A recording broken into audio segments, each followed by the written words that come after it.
સુરત ગૌમાતા પ્રત્યેની આસ્થા અને રાષ્ટ્રભાવનાના રંગમાં રંગાઈ ગયું હોય તેમ ગૌમાતાએ રાષ્ટ્રમાતા જાહેર કરવાની માંગ સાથે શહેરમાં ભવ્ય જનજાગૃતિ રેલી યોજાઈ હતી. તેમાં અગ્રણીઓ, સંતો, મહંતો, વિવિધ સામાજિકો અને ધાર્મિક સંસ્થાઓ તેમજ હજારો ગૌભક્તોએ રેલીમાં ઉત્સાહભેર ભાગ લીધો હતો. સુરત સિટી લાઇટ વિસ્તારમાં આવેલા અગ્રેસન ભવનની ગૌમાતાની રાષ્ટ્રમાતા જાહેર કરવાની માંગ સાથે વિશાળ જનજાગૃતિ રેલીનું આયોજન કરવામાં આવ્યું હતું. પરમ પૂજ્ય સ્વામી રાજેન્દ્રદાસજી મહારાજ અને ગૌઋષિ સ્વામી ગોપાલનજી મહારાજ સાનિધ્યમાં ભજન, કીર્તન અને ગૌવંદન નાકા સાથે કાર્યક્રમની શરૂઆત થઈ હતી.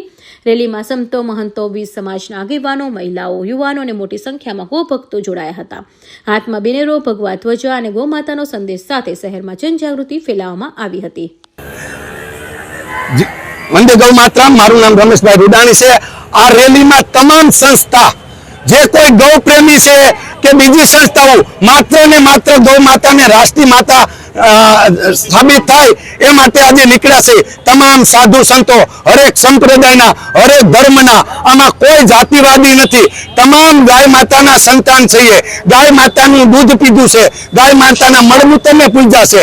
સાધુ સંતોને મારી એક જ વિનંતી છે, આજે તમામ કલેક્ટરશ્રીને આવેદન પત્ર આપશે. અમારો એક જ ધ્યેય છે કે ગાયને રાષ્ટ્રીય માતા જલ્દીમાં જલ્દી બને, એ જ અમારો ઉદ્દેશ છે. જ્યાં સુધી રાષ્ટ્રીય માતા નહીં બને ત્યાં સુધી અમારા ભારતભરમાં આવી રીતની રેલી અને આંદોલન શાંતિપૂર્વક થશે એવી માંગ સાથે અમે કલેક્ટરશ્રીને આવેદન પત્ર આપવા આવી રહ્યા છીએ કે જલ્દીમાં જલ્દી ગાય માતાને રાષ્ટ્રીય માતાનો દરજ્જો મળે. આ ભારતમાં જ્યાં સુધી ગાયને રાષ્ટ્રીય માતા નહીં બનાવવામાં આવે ત્યાં સુધી ભારતમાં ક્યારેય સુખ, શાંતિ અને સમૃદ્ધિ નહીં આવે. આપણા પૂર્વજોનો શાસ્ત્રો, વેદોમાં પણ કીધું છે, ગાવો વિશ્વસ્ય માતરમ, ગાય વિશ્વની માતા છે. એમાં કોઈ જાતિવાદ નથી. તમામ હિન્દુ નહીં, તમામ ગ્રંથો, જાતિવાદ બધાને આ રાષ્ટ્રીય માતાને દરજ્જો મળે એ માટે અમે બધા ભેગા થયા છે. જય ગૌ માતા.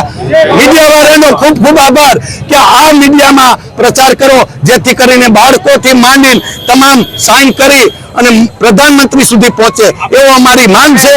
જય ગૌ માતા. ગાય બચશે તો દેશ બચશે અને ગૌ માતાને રાષ્ટ્રમાતાનો દરજ્જો આપવો જેવા સૂત્રાચારોથી સમગ્ર વાતાવરણ ગુંજી ઉઠ્યું હતું. આ રેલી કલેક્ટર કચેરીએ પહોંચ્યા બાદ રાષ્ટ્રપતિ, વડાપ્રધાન અને ગુજરાતના મુખ્યમંત્રીના નામે આવેદનપત્ર આપવામાં આવ્યું હતું. આયોજકોના જણાવ્યા મુજબ ગૌમાતાનું સંરક્ષણ માત્ર ધાર્મિક આસ્થા નહીં પરંતુ ભારતીય સંસ્કૃતિ, કૃષિ પરંપરા અને માનવ કલ્યાણ સાથે જોડાયેલો મહત્વપૂર્ણ વિષય છે. Bureau report, Hind TV news, Surat.